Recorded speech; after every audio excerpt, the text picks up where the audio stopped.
Okay, hey guys, it's Paul, Team APS. I'm actually at the Pro Support Accessories, YuGiOh, and other TCG event. And so I came across a very prominent YuGiOh community figure. And hey, in my opinion, I think so at least. I guess you can introduce yourself. Hey guys, I'm Pheromone. I have been in YuGiOh for quite a long time now that I think about it, as a cosplayer, a judge, a streamer, a lot of different things. But it's good news about this game, there's no one right way to enjoy it. Yeah, so you've honestly, I feel dabbled in a bit of everything YuGiOh has to offer. I mean, just let's focus on judging, I guess, first. So, how did you become a judge? What was that experience like? So, I applied for the judge program under the company that previously ran Organized Play, but I don't feel like I actively judge as much as I do nowadays until Konami took over in 2009. Mm-hmm. And being a judge is a very different experience from just showing up to a tournament and playing. But it's really meaningful. You still get to engage in the game from a bird's eye view and see all the cool combos, and everybody they see the judge, they know the judge is there, but it's really different to have that day in the life of. But it was honestly really fulfilling, and that's why I've stuck with it, because it's been what? That's 12 years ago, right? 2009 is 12 years ago. I mean, I've only dabbled lightly in judging. I judged maybe 2 regionals. It was fine. I definitely have a lot of respect for the people who are able to do those YCS kind of 2-3 day long things. What's it been like in the pandemic specifically? Because I know I guess at first there might not have really been any judging to be done because they didn't really have a solution for it, but now they have remote duels. I know there are judges involved with that. How's that experience different, and how's that been? So remote duels are really a valid way of playing the game, and I know people have different opinions about that, but the experience of judging and playing has really been about the same once you get into the swing of things. Before that, it is different because you're logging into Discord, because you're, you don't see the judge. People learn and communicate in a lot of different ways, and so there's little things that are missing, like eye contact, like being able to see people's lips. But for the most part, once you're there, you're still doing the same thing. You're still calling for a judge, but you're tagging them in Discord with an app this time. But the community is still there, and so I almost feel like I grew closer to players and closer to judges because there's been so many different remote duel events, but the people who have been really passionate about that can go every single weekend that they're there because there's no restriction. You know, you traveled from your state, a couple hours to get here, but you don't have to do that as long as you have the equipment for it. You just log in and then you're good to go. Yeah, I actually felt like with remote duels, early on it felt a little bit, it was a little wonky, people had to kind of figure out how do you do this, what's it about. But I feel like as time went on, it pretty much became there's something going on remotely every weekend, and it's been fun, and Jesus Christ. And it's been fun, and more people seem like they're actually willing to just, buy the arm, a tripod arm, get the stuff they need to do it. With in-person events coming back, is that something you're gonna still be involved with judging and stuff like that? Yeah, I did apply to YCS Pasadena to judge it. We haven't been admitted yet. That's how the judge program works. Even if you're a registered judge, there's no special cool kids club or anything like that. Everybody still has to apply just like they normally would. But I am really excited about it because for some people, YuGiOh was their scene, and that was their way to connect with people that they would never have met otherwise. It depends on what walk of life you're from. But what I love about YuGiOh is you get so many different people, and so the magic of the experience there was kind of lost. There is still that tournament, but we still want to see people in person. Right. And so Pasadena is going to be different because we haven't seen each other in a while. And so, players may not remember what it feels like to, go through a 9-round tournament, but it's still really exciting. Yeah, it's interesting that you mentioned that because I do feel like even just coming here today, this is my first in-person sort of the YuGiOh. I've been to locals a few times, but long tables, lots of play mats, lots of vendors and trading, and just the whole dynamic of it. It almost feels like I'm having to relearn how to walk in this super weird way. And also I think the community's just changed a lot too. In the year and a half or so that we've been kind of away from things, it's there's new faces, there's new ways of looking at the game, there's new types of content available. So I think this will be a cool convergence. I was actually curious too if what do you think Konami is going to be maybe doing from here in terms of events? If you think, I was thinking if Pasadena goes well, then hopefully that like leads to a road for regionals, more YCS events.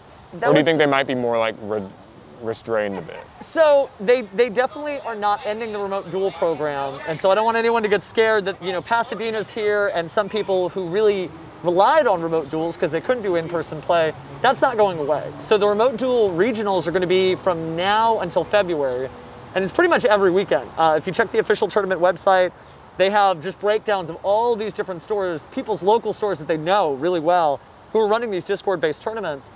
But yeah, I mean, the idea would be to, you know, have a little bit more of both, and maybe there'll be some less remote duel extravaganzas. They won't be like every weekend, because for a while there was actually more Yu-Gi-Oh tournaments this and last year than ever before, because Konami could just put them out online. They didn't have to rent a venue and do all that kind of stuff.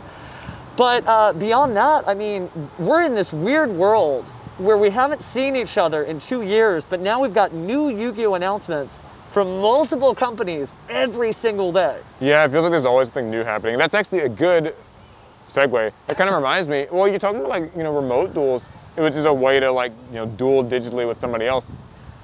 There's like 3 new Yu-Gi-Oh video games There are coming 3 out. new Yu-Gi-Oh video games, yeah. So we have Cross Duel, which Duel. It was recently in beta, and that's a very unique kind of take on Yu-Gi-Oh. It's a lot different.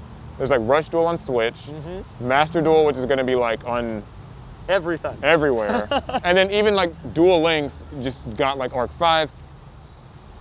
How do you even like process? I mean, oh goodness, it's to a degree an order of operations thing, because there's no one right way to enjoy Yu-Gi-Oh. People already know how to do this. If they're into side formats like speed duels, GOAT format is another great example, then they'll be really interested in those other games that don't feel like just full permanent Yu-Gi-Oh. So they'll want to play cross duels, right? Or they'll want to play some of the other game formats, but if they don't engage with that, they certainly should try it, but they don't have to work it in their daily routine. They could just kind of get in, see what they like about it, and then kind of move on from that. Yeah. And there's a lot of players like that on Duel Links who maybe they only play Duel Links and they don't play the TCG, or they just played Duel Links once, really enjoyed it, and because they know all that information, they can interface with Duel Links. They can watch a Duel Links tournament, they can watch their friends play about it, they can get excited for cards. Oh, this deck is in Duel Links. So I think Yu-Gi-Oh players are really equipped for it, but if you're crazy like us and just trying to do everything, you know, you just got to break it down. I know when Master Duels comes out, I'm going to just start, you know, streaming that in the middle and have to kind of chop up the Duel Links stuff. And honestly, I'm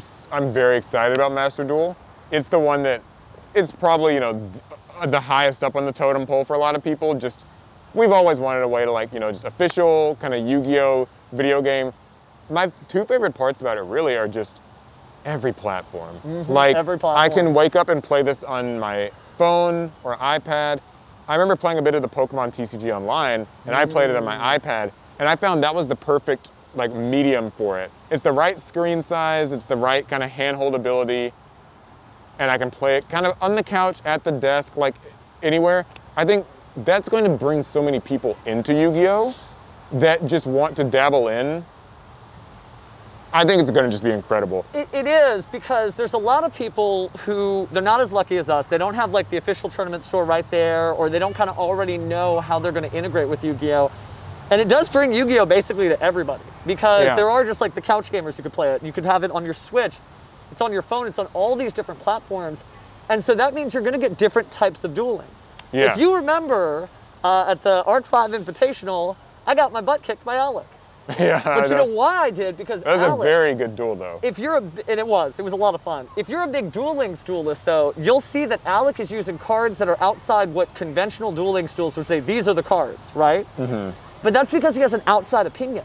He went to the lab with his TCG experience and got to play it. And so when we get all these different Yu-Gi-Oh duelists, people who didn't play, you know, since GOAT format was like a normal thing in 2003, or they just only played Duel Links and now they have a digital way to do it, they're going to come in and tell us how wrong we are about Yu-Gi-Oh, that there'll be other cards that are good, that there'll be text that really work. There's so much information, and that's what I'm most excited about, so much that my mask is coming down and effervescing here, that more Yu-Gi-Oh players are going to come together.